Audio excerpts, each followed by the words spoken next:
Hello, everybody. Hope everybody's having a good Monday so far, a good start to your week. Let's go ahead and get into the stories.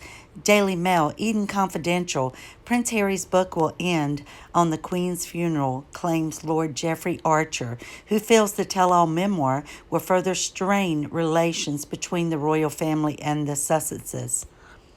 Friends of the Duke and Duchess, excuse me, friends of, we'll just say Harry and Meghan, said that they had been left devastated by perceived snubs while they were here at the time of the Queen's funeral. Well, what did they expect?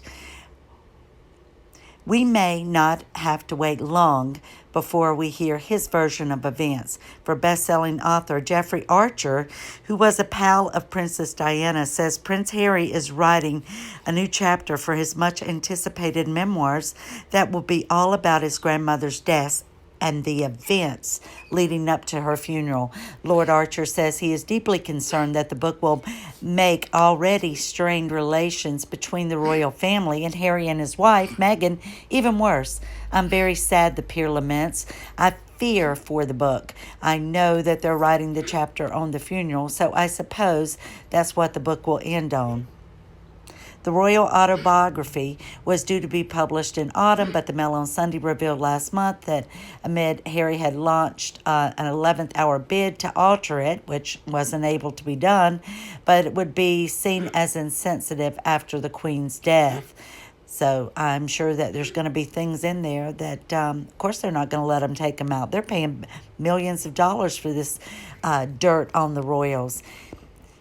It was said to be desperate to make a significant changes after witnessing the public outpouring of support for the royal family. However, Archer says the Duke's publisher, Penguin Random House, will be determined to get its money's worth. With the book generating plenty of controversy, they paid him a lot of money, something like 20 million pounds.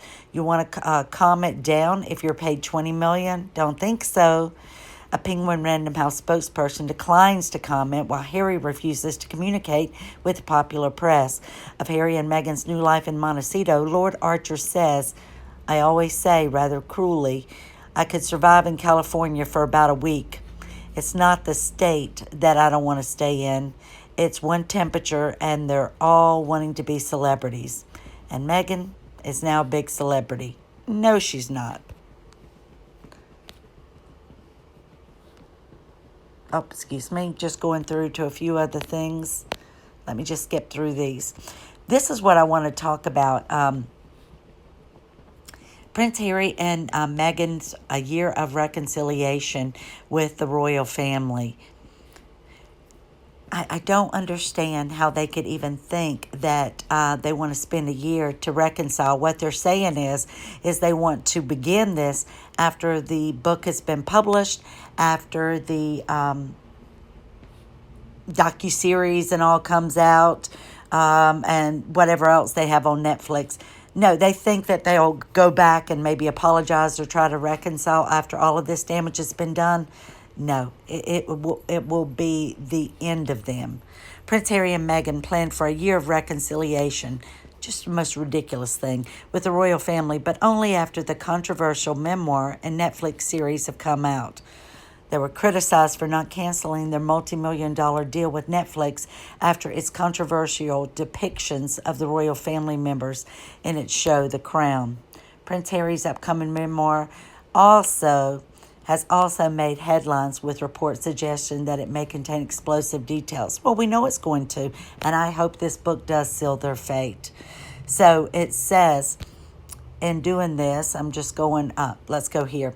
It comes after PR and communication experts suggested Sussexes have been trying to seize the moment to dictate their own narrative. They've been pushing their own narrative all along by choosing to only work with certain magazines or newspapers, that will push their narrative and won't question what it is they have to say. A clear reference to the couple's blitz of podcast interviews, Netflix series, and Harry's promised biography. And just last month's reports emerged that Harry had pleaded with his publisher to U-turn on a series of bombshell claims critical of his family. Sorry, they paid big bucks for that. It's going to stay in there, and it's going to be the end of Harry and Meghan. There are fears that the final version may not go down well to the public in the wake of the death. It has nothing to do with whether or not the Queen has passed. It's the things that you're saying. You continue to you're trying to destroy them. I mean, it's obvious for the rest of us to see. The Duke and Duchess of Sussex face a make-or-break TV test in the form of the release of a fly-on-the-wall documentary for the streaming giant Netflix, it was reported. An insider familiar with the TV show told The Telegraph that this is about where they've come from and where they've been through and where they are. Oh, yeah.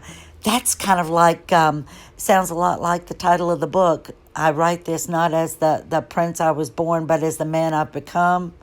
Oh, please. Oh, this sounds exactly like something Meghan wrote. I think it will explain a lot about the decisions that they've made and how they've ended up here. When Harry was an Eton schoolboy, he edited his own newspaper full of facts about the royal family. It's thought that he will finally be able to control the narrative once again in the form of the TV series the newspaper added. Meanwhile, the memoirs have been signed off on for an unexpected autumn release. Who is writing the book as part of the nearly $40 million three-title deal? And remember, they were supposed to have a deal to write another book after the Queen passed away. Wonder what that's going to be. Just more and more things that, let's just say it, it's their truth. It's not the truth. Harry's thrown a spanner in the works. The source said he's keen for refinements, but they've already said that's not going to happen. Thank you all for watching, and I'll be back with you very soon with the next video. Have a great day, everyone.